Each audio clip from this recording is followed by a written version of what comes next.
In the summer of 1595, a Christian army stood beneath the walls of one of the most heavily fortified Ottoman positions in all of Europe, a fortress that had not changed hands in over 50 years, and they were about to break it open. What happened at Esztergom that year was not just a battle. It was a signal, broadcast across the entire continent, that the Ottoman Empire's grip on Christian Europe had finally, for the first time in a generation, begun to slip. To understand what happened at Esztergom in 1595, you have to understand what the Ottoman Empire meant to Europe at that moment in history. For more than a century and a half, the Ottomans had been the dominant military force on the continent. They had shattered the Kingdom of Hungary at the Battle of Mohacs in 1526. They had laid siege to Vienna itself in 1529.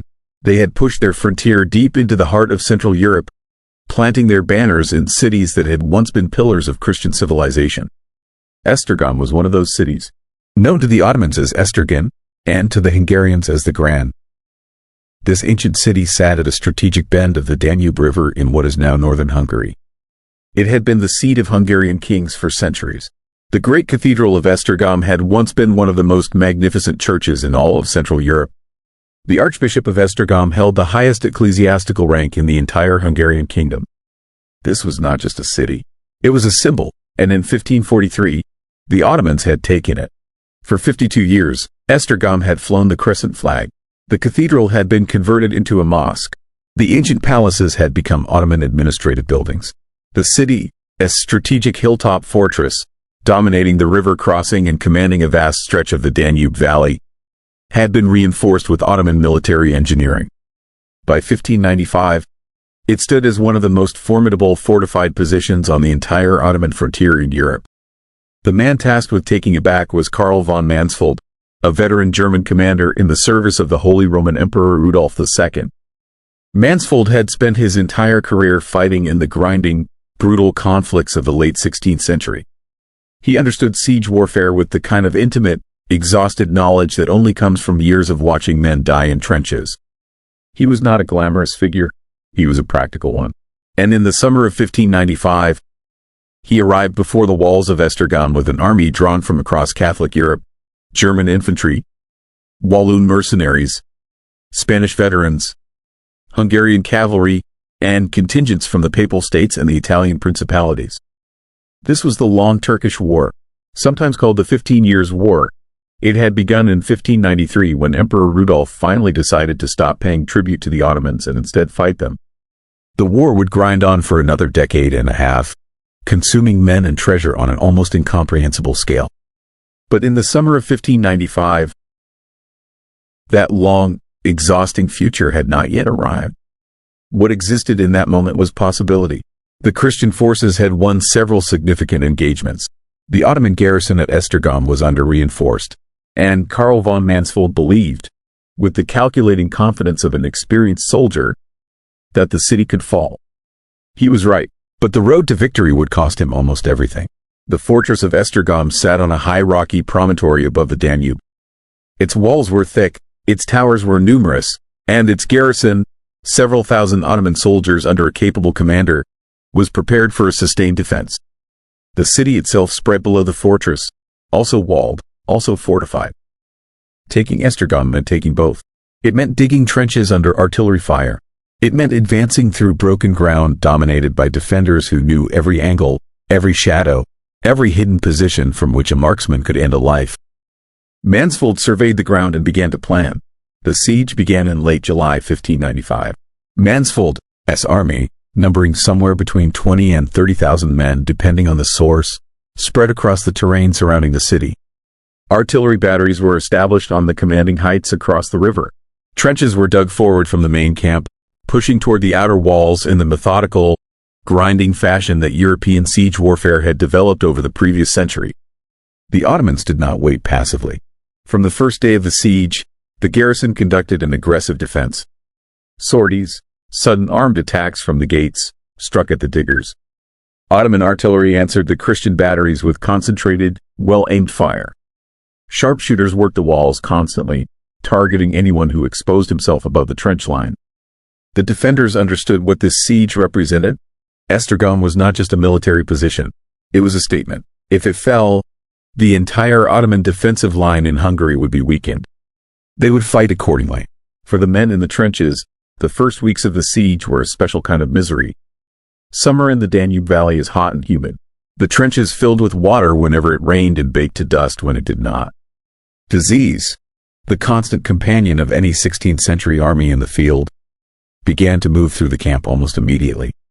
Dysentery, fever, and respiratory sickness thinned the ranks with a quiet efficiency that no Ottoman soldier could match. Men who had marched to the siege in good health found themselves unable to stand within days. The field hospitals were overwhelmed. Karl von Mansfeld himself was sick.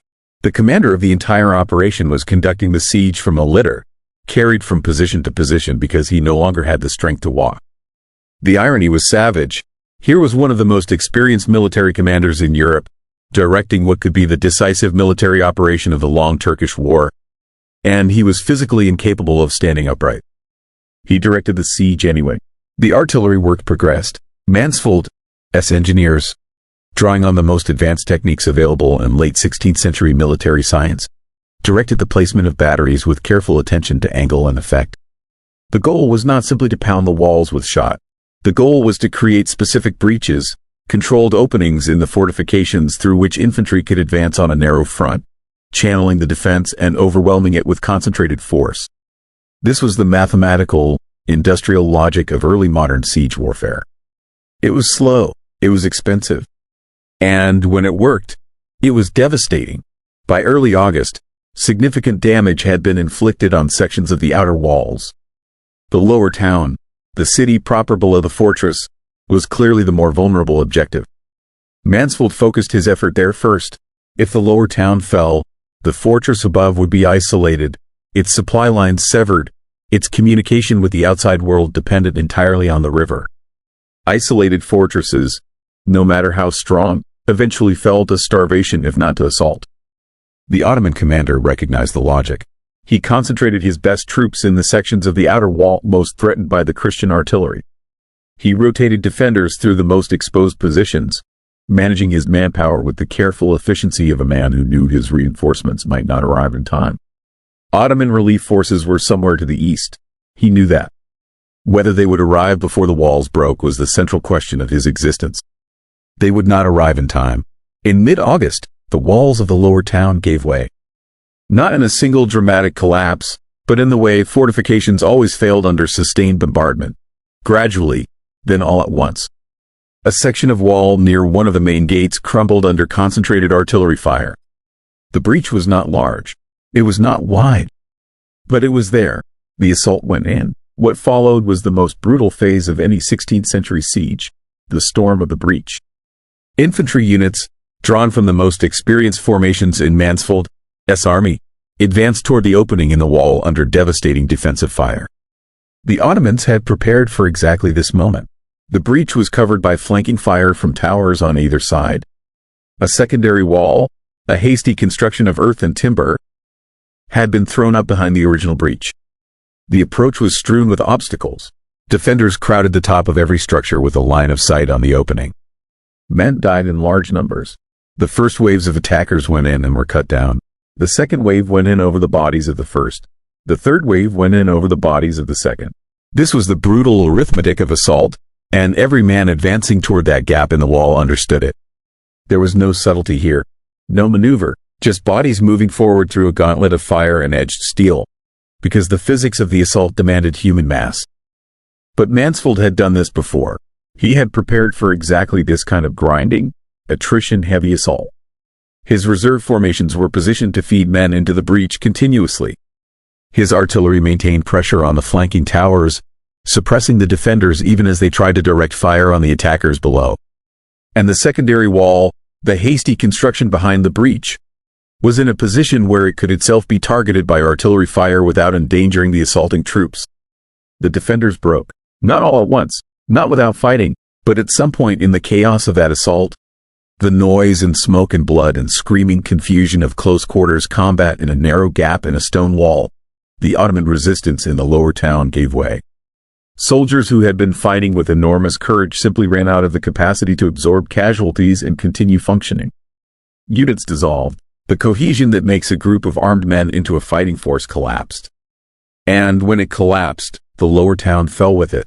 The Christian forces flooded into the streets. Urban combat in the 16th century was as terrifying and chaotic as urban combat in any era. Streets that were not streets but narrow alleys. Buildings that were not shelters but defended positions. Every doorway a potential ambush. Every rooftop a firing position. The Ottoman soldiers who had retreated from the breach fought in small groups through the city, falling back toward the fortress on the hill above, trying to maintain enough cohesion to make the retreat survivable. Some of them made it, many did not. The lower town was in Christian hands by the end of the day. But the fortress above remained. Mansfeld, still being carried on his litter, surveyed the situation with the exhausted realism of a man who had been fighting for weeks while slowly dying. The fortress of Esztergom, the real prize, the position that the Ottomans had held for 52 years, the hilltop stronghold that commanded the Danube, was still in enemy hands. Its walls had been designed to withstand exactly this kind of assault. Its garrison, reduced by the fighting in the lower town but still capable, was now concentrated in a smaller, more defensible space. The conventional approach would have been to settle in for a longer siege. Wait out the fortress, starve the garrison, use artillery to reduce the walls over weeks or months. It was the cautious, logical strategy. Mansfeld did not have time for caution. His own health was failing fast. His army was sick and depleted. And somewhere to the east, Ottoman relief forces were moving. If they arrived before the fortress fell, the entire siege could unravel. All those weeks of trenches and artillery work and assault casualties would come to nothing. He ordered an immediate assault on the fortress. The decision was controversial. His officers argued against it. The fortress walls were intact. The defenders were concentrated. The approaches were even more difficult than those of the lower town. An assault in these conditions, without proper artillery preparation, without time to identify and exploit specific weaknesses, was not siege warfare. It was desperation. Mansfeld knew it was desperation. He ordered the assault anyway. What happened next belongs in the category of military history events that defy easy explanation. Those moments when the calculus of battle produces an outcome that rational analysis would have rejected in advance. The assault on the fortress of Esztergom should have failed. It should have been thrown back with severe casualties, forcing Mansfeld's army into exactly the prolonged siege he was trying to avoid. The garrison was shaken. They had watched the lower town fall. They had absorbed the psychological blow of seeing their defensive line broken in a single day of fighting. The men who had retreated from the lower town into the fortress brought with them not just their weapons and wounds but something more corrosive. The knowledge that the Christian forces outside the walls were capable of breaking Ottoman defenses. When the assault came, the fortress garrison did not fight with the same ferocity as the defenders of the lower town had fought in the morning. There was resistance. There was fighting. Men died. But the psychological architecture that makes a garrison willing to absorb unlimited casualties in defense of a position. The absolute conviction that holding is possible. That relief is coming. That the walls will not break. That architecture had been damaged. And when it had been damaged enough, when the assault pushed hard enough against walls guarded by men who were no longer entirely certain they could hold, the fortress fell. Esztergom was in Christian hands for the first time since 1543. The fall of the city sent shockwaves through both sides of the Long Turkish War. The Ottomans had held this position for more than half a century. It had been one of the anchor points of their entire European defensive system. Losing it was not simply a military setback. It was a statement about Ottoman vulnerability that every court in Europe read and discussed and debated. Karl von Mansfeld did not live to enjoy the victory for long.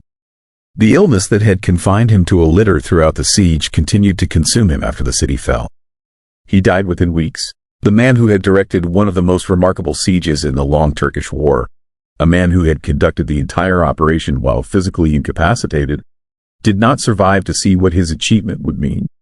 The fall of Esztergom in 1595 was one of the most significant Christian military achievements of the Long Turkish War. It demonstrated that Ottoman fortifications in Hungary, long considered essentially impregnable to Christian forces, could be reduced by a disciplined, well-led army using modern European siege techniques. It opened the road deeper into Ottoman-held Hungary and provided the Christian coalition with a strategic position of enormous value on the Danube. But history rarely grants clean endings. The Ottomans did not accept the loss. Over the following years, the Long Turkish War ground on with the relentless cruelty that characterized that entire conflict. Esztergom changed hands again in 1605, falling back to the Ottomans. It would not be permanently returned to Christian control until 1683, the year the Ottomans failed in their second siege of Vienna, and the gradual rollback of Ottoman power in Central Europe that followed. What the Siege of 1595 demonstrated, in the end, was not a turning point in any simple sense. It was something more complicated, a proof of concept. It showed that the Ottoman Empire in Europe was not invulnerable, that its fortresses could be taken, that its frontier could be pushed back, that the military balance in Central Europe, which had seemed locked in Ottoman dominance since Mohacs in 1526, was not actually fixed. That knowledge, earned in the trenches before Esztergom at enormous cost in lives and suffering, would eventually, a century later, contribute to the dismantling of Ottoman power in Europe altogether. Some victories take generations to fully arrive. The men who died in those trenches in the summer of 1595 never knew what their sacrifice would eventually mean. But in the mathematics of history, where the consequences of a single decisive battle can echo for 100 years or more, the Siege of Esztergom belongs among the great turning points, not the ones that changed everything overnight, but the ones that quietly changed everything nonetheless. If the fall of Esztergom made you want to understand more about how the Long Turkish War reshaped the border between East and West, drop a comment below with the next battle you want covered, and if you have not already, hit subscribe. This is exactly the kind of story we tell here, every single time.